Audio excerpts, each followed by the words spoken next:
اختيار الاكل في الطواجن يا حبايبي كلكم بيجينا اسئله عليها كتير، ان احنا بنحط الاكل في الطواجن يا ام احمد ما بيستويش معانا كويس، سواء طواجن رز معمر بالرز بس، او طواجن رز معمر باللحمه او بالبط او بالخضار او باي حاجه بنحطها يا ام احمد ما بتستويش معانا كويس.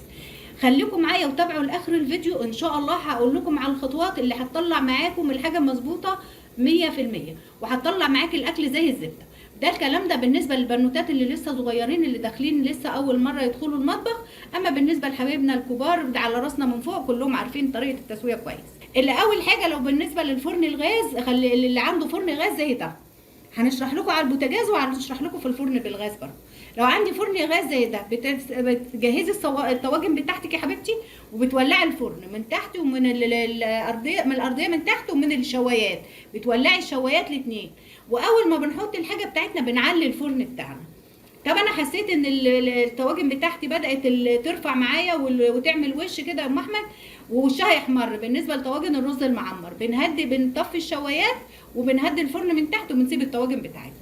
ويا سلام بقى لو انت حاطه فيها بط او حاطه فيها لحمه او حاطه فيها حمام، بعد ما تشرب اللبن بتاعها بتجيبي صينيه عندك وتغطي الطواجن بتاعتك وتسيبيها بقى حوالي ساعه على النار شامعه من تحت. هتاكلي احلى طواجن باذن الله، هتبقى الاكل معاكي زي الزبده. لو حاطه خضار او حاجه، حاطه طواجن باميه او طواجن خضار يا ام احمد او كده، حطاهم في الفرن، والفرن حسيت ان البرايم بتاعتي او الطواجن بتاعتي بدات تفور معايا، بهدي النار بتاعتي وبسيب الشوايات برضو، بهدي الشوايات حاجه بسيطه وبهدي النار بتاعتي، لان الخضار بيبقى عايز الفرن الشوايات شغال، بس تكون النار هاديه مش عاليه عشان ما تحمرلكيش الحاجه جامد وتحرق لك وشها. كل اللي احنا قلناه ده يا حبايبي بالنسبه لفرن الغاز، زي ما انتم شايفين كده هتاكلي احلى طواجن في فرن الغاز ان شاء الله. طب انا ما عنديش فرن غاز زي ده يا ام احمد، وعايزه اعمل كل الاكل الجميل بتاعك اللي في طعم الفخار الحلو ده، اللي بريحته بتبقى قلب الشارع عندك، وعايزه اعمل كده وما عنديش فرن زي ده. انا عندي فرن بوتاجاز، بتعملي نفس الخطوات، بتولعي الفرن بتاعك وبتحطي الطواجن بتاعتك. طب انا نفس الكلام، انا ما عنديش يا ام احمد، ما بولعش الشوايه مع البوتاجاز، انا زرار واحد بيولع ده بيولع ده. بسخن فرني من فوق الاول كويس، بولع الشوايه على العالي والفرن بتاعي بيسخن جامد، وخلي الحاجه بتاعتي تاخد لون من فوق حلو كده، وبنيجي مطفيه من فوق ومولعه من تحت. حتى لو ما احمرتش معاكي الطواجن كويس، هي هتحمر من سخونيه الفرن في الاخر خالص. لو ما لقيتها ما احمرتش، بتولعي الشوايه تاني عليها شويه، وبنولع من تحت لحد الطواجن بتاعتي. بالنسبه للرز المعمر في الفرن البوتاجاز، اول الطواجن بتاعتي ما احس انها بدات تعمل وش وهتفور معايا، بهدي الفرن برضو بتاع البوتاجاز بتاعي زي الشمعه، وبسيب الطواجن بتاعتي في الفرن لحد ما تشرب اللبن بتاعها. وباجي بقى لو هي لسه ما احمرتش وشها من فوق وشربت اللبن بتاعها، باجي مولعه الشوايه تحمر وشها من فوق، واطفي الشوايه تاني، واجي مولعه من تحت ومهديه شمعه ومغطيه الطواجن بتاعتي في الفرن وسايباها، هتطلع معاكي في البوتاجاز تحفه جدا. طب بالنسبه لطواجن الخضار او اي حاجه، نفس اللي احنا قلناه على طواجن الرز المعمر بالنسبه للبوتاجاز يا حبايبي، هتعملوها بنفس الطريقه. ده بالنسبه للي بوتاجازها بيولع من فوق بس او من تحت بس.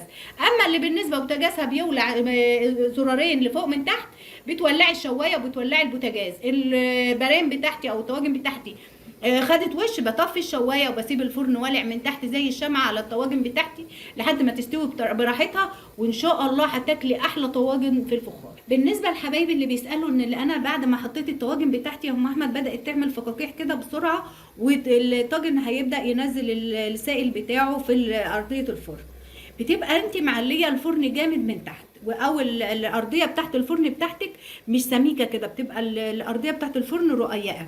فحاولي في الحاله دي بقى نهدي النار من تحت، ما نسيبش اللبن يفور او السائل بتاع الطواجن او خضار او حاجه يفور على ارضيه الفرن يبوظ. بنهدي الفرن من تحت ونسيب الحاجه كده عشان تستوي كويس معاكي.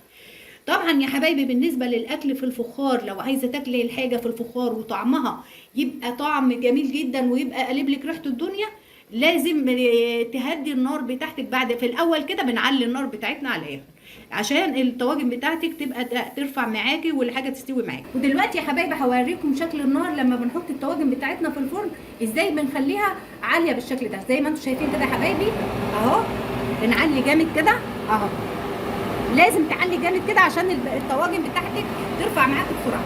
وانت شايفه اهو الطواجن اللي ناحيه النار، شايفه عليت معايا ازاي.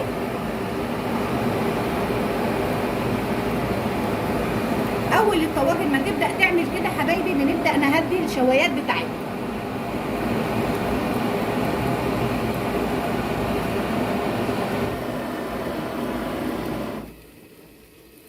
اظن انا شرحت لكم عملي ووريتكم لما انا عليت الطواجن بتاعتي عملت ازاي بسرعه، بدات ترفع معايا زي ما انتم شايفين كده، وتعمل الوش بتاعها الجميل اللي انتم شايفينه قدامكم ده.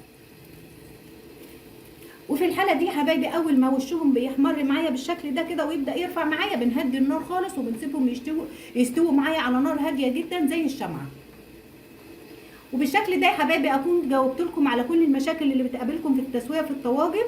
ويا رب يا حبايبي لو لكم اي اسئله او لكم اي حاجه او لسه في حاجه بتواجهكم ابعتوا لي، وان شاء الله هجاوبكم عليها وهتعملوا احلى طواجن باذن الله.